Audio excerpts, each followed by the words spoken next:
성경을 한자를 푸는 대구의 오집사입니다. 오늘은 밤율, 밤나무 율자에 대해서 말씀드리겠습니다. 우리가 율곡이 할 때, 율곡할 때 율자죠. 자, 여기 보면 나무 목자가 있고, 덮을 알자도 보이고, 날일자도 보이고, 한일자도 보이고, 거물 망자도 보이고, 우리가 치매할 때 어리석을 맺자도 보입니다. 그죠? 그리고 밝을 고자도 보입니다. 이것이 왜 밤인지 제가 설명드리겠습니다. 이 밤이라는 것은 참나무과에 속하고, 참나무는 우리가 성경에서 상수리나무 이렇게 표현을 하고 있습니다. 악하고 어리석은 자기 백성들의 계략에 의해서 그물이죠, 그죠? 붙잡혀 메시아이신 큰 자가 예수님이죠. 십자가 나무에 삼시에 달리셨다. 아침에 달리시고 지나가던 사람들이 지나가다 머리를 흔들고 모욕하여 곁에 선 사람들이 성전을 짓는 자여 하나님의 아들이면 내려오라 조롱하였다.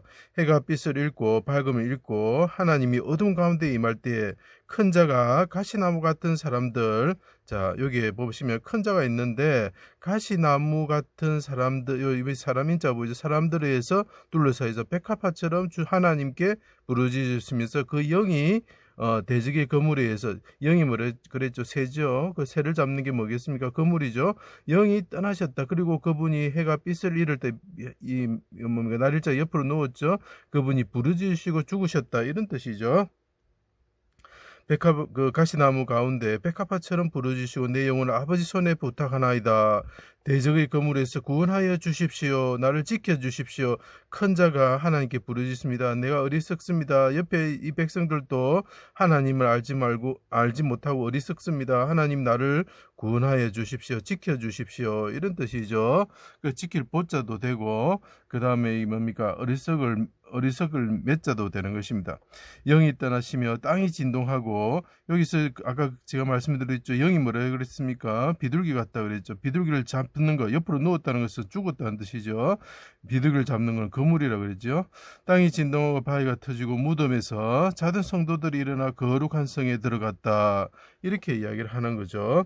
자, 여기서 보면 흑토자도 보입니다. 그죠? 이 왕이 요 왕자도 보이고, 나무에 달리신 왕이신 메시아, 이스라엘 왕 메시아가 하나님께 부르짖었다는 거죠. 자, 그때 어떻게 됩니까? 자, 백부장과 군인들이 심히 두려워하여 진실로 하나님의 아들이다, 두려워하다, 벌벌 떨다, 이런 게 있죠. 그래서 마음심자를 붙이면 우리가 전율하다 할 때 두려워하다는 뜻이 됩니다. 하나님이다 말했고, 해가 빛을 잃고, 자 여기 보십시오. 빽빽한 구름이 덮어 어둠이 임하였다, 이렇게 얘기하는 거죠. 자, 덮어라자가 쓰이는 이유가 있습니다. 메시아가 하나님께 부르짖고 영이 떠나실 때 그분이 나무에 달리셨는데 크게 소리를 지르셨다. 여호와의 내 크게 소리 지를 때 하나님이 임하셨는데, 이 하나님께서 빽빽한 구름으로 덮으시면서 어둠이 임했다는 거죠. 그죠? 자, 그러면 이 빽빽한 구름이 오면 어떻게 됩니까? 어둠이 임하고 그늘이 지는 거죠. 그늘이 지는 나무가 뭐겠습니까? 중동 지역에 햇빛이 쨍쨍 내리쬐을 때 그늘이 지면서 그늘이 지는 나무가 뭐죠? 상수리 나무라는 거죠. 그래서 하나님이 임하실 때, 하나님이 예수 그리스도 여호와 하나님이시죠. 또 그 성막 대신 하나님 위에 또 하나님이 구름 가운데 임하시죠. 그죠? 자, 그러면서 하나님이 그늘이 지는 나무, 그러니까 이것이 무엇이냐면은 상수리 나무를 우리가 섬기면 되는 것이 아닙니다. 이스라엘 사람들이 어떻게 하면 나무가 그늘이지고 나무가 많고 울창하면 어떻게 합니까?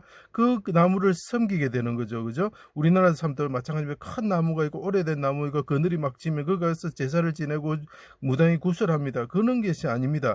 여기서 말하는 상수리 나무라는 것은 어둠이 지는 날이 있다는 거죠. 그늘이 지는 날이 있다는 거죠. 나무 십자가에 달리신 분이 하나님께 부르짖는 날이 있다는 거죠. 그와 관련된 나무, 그런 그늘이 지를 때 하나님께서 임재하신다, 여호와께서 이 땅을 지나가신다라는 것을 나타내는 그런 나무가 뭐냐 하는 거예요. 상수리 나무죠. 참나무죠. 도토리 나무며 밤나무를 뜻하는 거죠. 그래서 밤율자가 되는 것입니다. 어둡고 캄캄한 여호와의 날에, 이게 중요합니다. 어둡고 캄캄하다는 걸 상징할 수 있는 나무가 뭘까요? 예, 어둠이 덮을 때, 해가 빛을 잃을 때 나무가 뭘까요? 예, 상수리 나무죠. 밤나무죠. 그래서 우리가 보통 이렇게 밤나무를 가지고 신주 단지를 만들기도 하고 막 그렇게 하는 것들 다 그 이유가 있습니다. 그래서 우리가 상수리 나무에게 제사를 지내면 안 됩니다. 상수리가 나무가 상징하는 그 그늘, 그죠? 그 그늘이 어둠이 있을 때 하나님이 임하신다는 그 그늘, 그러니까 어떻게 보면 구름 가운데 임하시는 여호와 하나님을 섬겨야 되는 거죠. 그래서 마귀는 어떻게 합니까? 나무를 섬기게 만듭니다. 돌을 섬기게 만듭니다. 여호와는 나의 반석이시여 이러면 돌을 섬기게 만들어 버리는 것입니다. 그게 마귀의 그 계략인 거죠. 그래서 참 사람들이 큰 나무 밑에서 절하고 그 복을 빌고 하는 것이 얼마나 악한 일인지 다시 생각해 봐야 되는 것입니다. 자, 어둡고 캄캄한 여호와의 날에 구름이 덮을 때에 여호와가 용사처럼 부르짖으셨다. 여호와 날이 크고 심히 두렵다. 들의 풀이 싹이 나면 나무가 열매를 맺는다. 결실이 좋다. 이런 뜻이 되죠. 자, 마물의 상수리 나무에 아까 말했죠. 어둠이 덮을 때에 관계되는 나무. 그러니까 쉽게 말 그늘이 지는 나무다라는 걸 표현함으로써 하나님의 임재를 뜻합니다. 하나님께서 임재하신다. 그늘이 질 때 임재하신다는 거죠.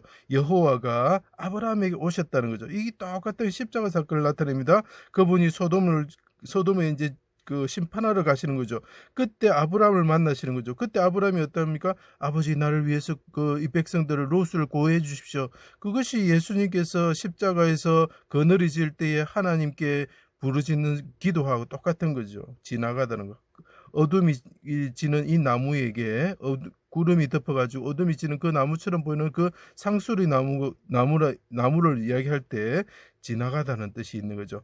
빽빽한 구름이 지나간다는 거죠. 우박과 숯불을 내리신다, 지나가다 이런 뜻을 포함하고 있는 것입니다. 이것이 그래서 밤나무가 되는 것입니다. 제 강의를 들어주셔서 감사합니다.